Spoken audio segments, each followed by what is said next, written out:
Hey, it is your girl, and I am painting with Gouache. And it is extremely versatile, very adaptive. It's confusing me because I feel like I'm painting with like an oil acrylic watercolor, which is like really off to me. And like, I don't know, it just doesn't really feel, it feels so smooth but like unwanting to be blendable, maybe because this is the first time I've ever really like painted with pure gouache. So far I'm going and I'm putting like the layers in. This is like a test for the gouache. I'm doing the layers, so doing the underpainting right now, and I really enjoy the fact that like it's really easy to like add new layers, but at the same time like gouache is its own thing within a modern essence. I have no idea about the history. I haven't had it like memorized yet, but so far it's just like amazing. Am I struggling with it? Not really. I just feel like it's like kind of alien right now because this is the first time I'm purely painting with it. So yeah, like so far it's pretty cool painting a baddie, and yeah, I'll go and do updates. So with the gouache application, I left the underpainting a little bit so you do see it peeking through. I recommend for artists who have never worked with gouache, the more that you apply, the more like liquid acrylic oil paint it comes out as. Like I wanted to show the difference between like diluted gouache. So the diluted gouache is going to be on the right side, and you see it look more watercolor. So I mean like gouache diluted with water is just literally watercolor, but when it's more within like application of the paint itself, and this is like a very expensive paint, like I consider it more expensive than oil and acrylic, like price wise within quantity. I mean it depends to which like where you're sourcing it from, I guess, and it depends on the brand itself. But I mean so far like I love the way that it captured like the hues of her skin color, and I really love it. I loved how like it's unblendable to me. Like maybe it's because I've never experimented with this type of paint before, but I really love it. Also something that I do want to show, because I wanted to show how easy it is to be able to like use it as a watercolor, because a little, you know, I feel like a little goes a long way. Like I was applying it sparingly, but you don't want to apply it sparingly. I would highly recommend that if you're using it as it's intended, you buy it in a bigger quantity. If you're in like somewhat of a price budget, I would buy like the primary colors for the gouache. It's like $15–20 each. Just buy the primary colors, so like a good blue, a good red, and a good yellow, and then a white and a black, and buy those. It's gonna be expensive. I mean like I would say like at least within the 0 to 100, but if you're really I would say maybe like that's like 5 colors. Yeah, it would be like about like 100. I'm kind of guesstimating like delivery if you're outsourcing it. But what I really want to pay attention to within this gouache study, because I'm a watercolor like background, like I specialize in like I've worked with watercolor, but I specialize in honestly like acrylic, oil, and watercolor, like all of them, because I've worked with all of them all at once.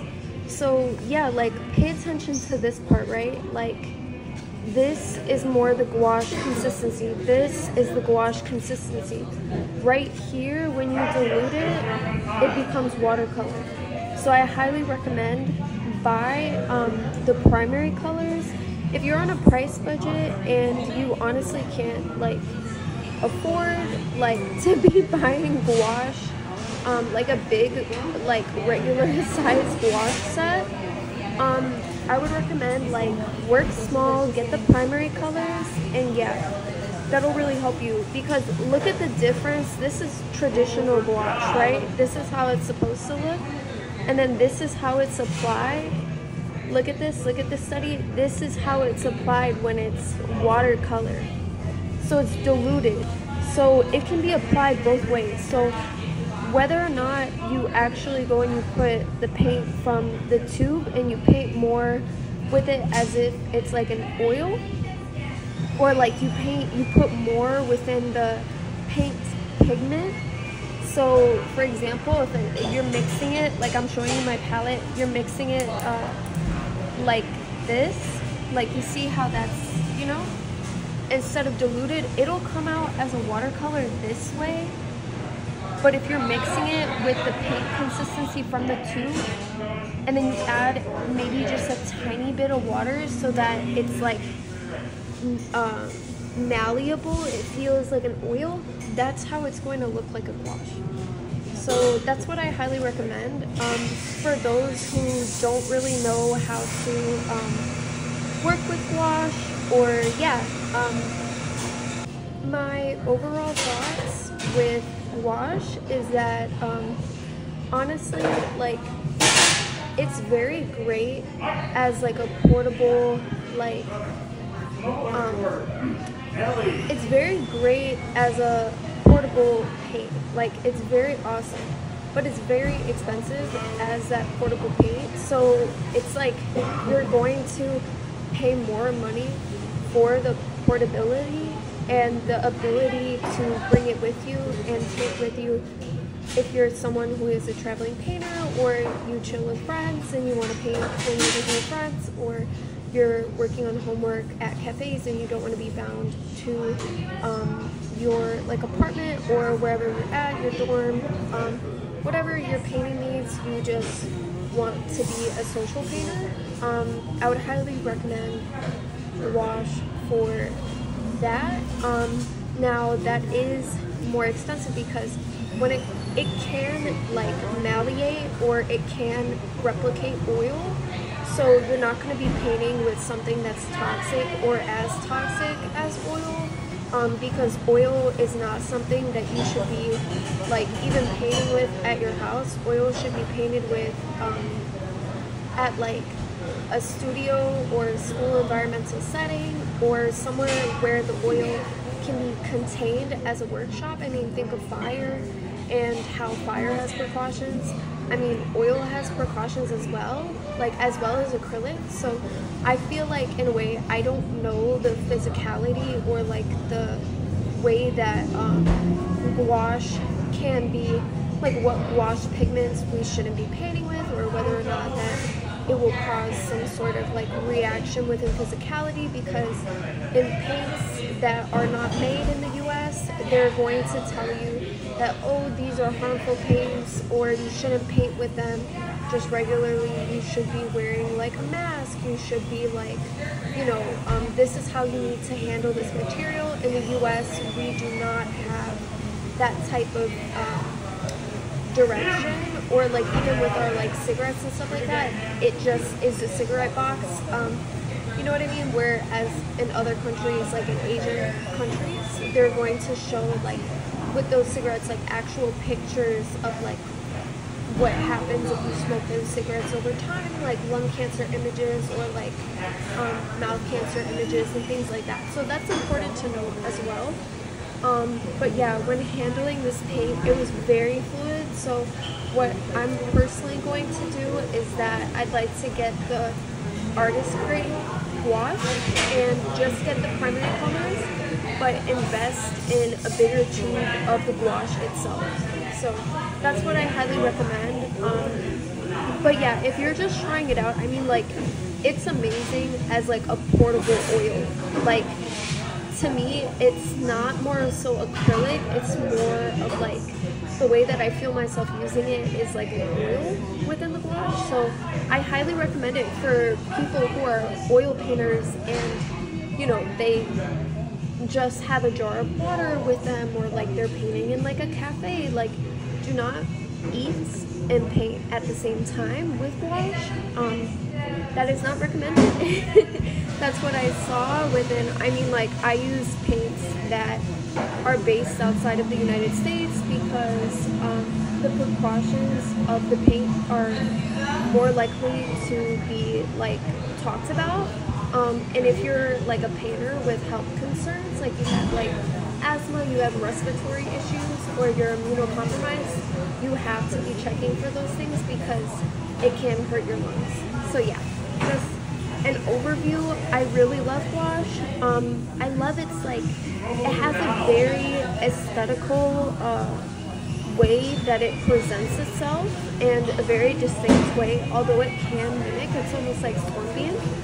If I were to name it, like as a paint, I would say that this paint is like a Scorpio. So yeah, I really love it, and I highly recommend it. So God bless, guys.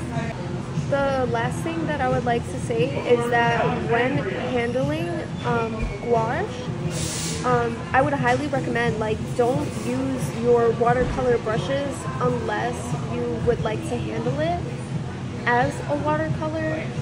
It will drive you insane. So I highly recommend that if you are using it as intended and you're going for like the gouache like regular use, or you're pushing it into even like an acrylic or an oil, I recommend that you use an oil brush, because an oil brush with gouache is going to go a long way. It will be able to pick up the paint very well. And yeah, I recommend like a multi-use brush. So if you're a painter on a budget like me and you going to put all of your money into art supplies,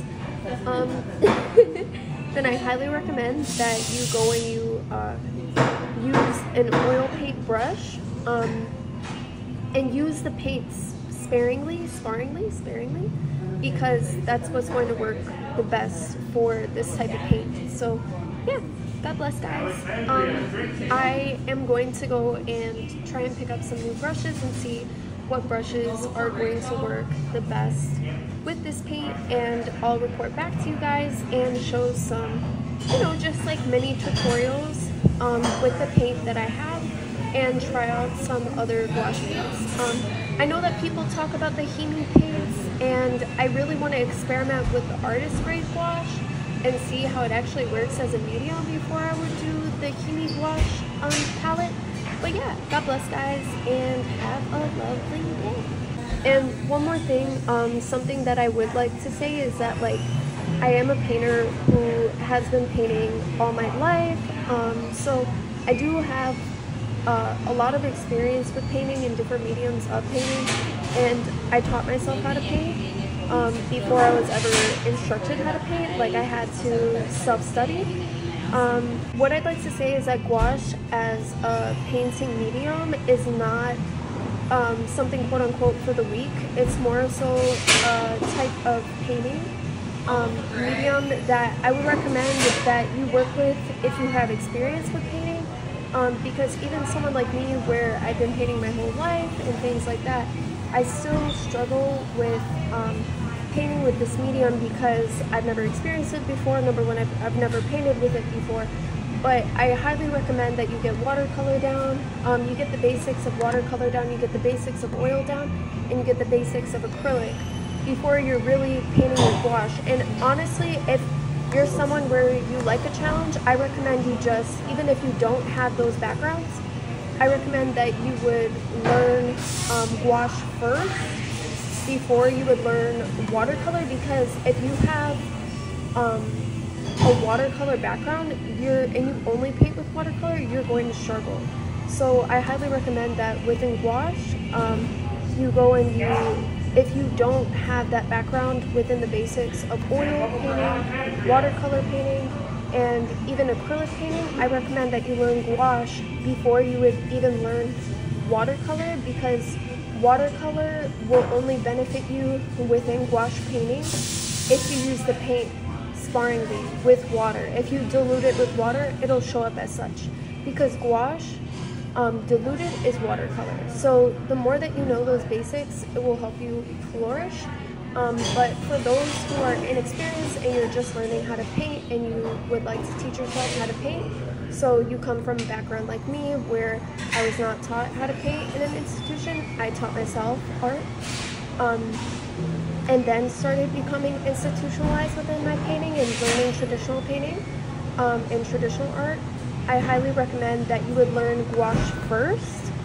But if you want to know the basics, I feel like you can learn a lot about basics with gouache. So yeah, so it depends. It's like whether or not you would like to learn the foundational basics. I feel like you can learn the foundational basics of painting from gouache itself. So yeah. So this is the finished product. I love y'all. This out.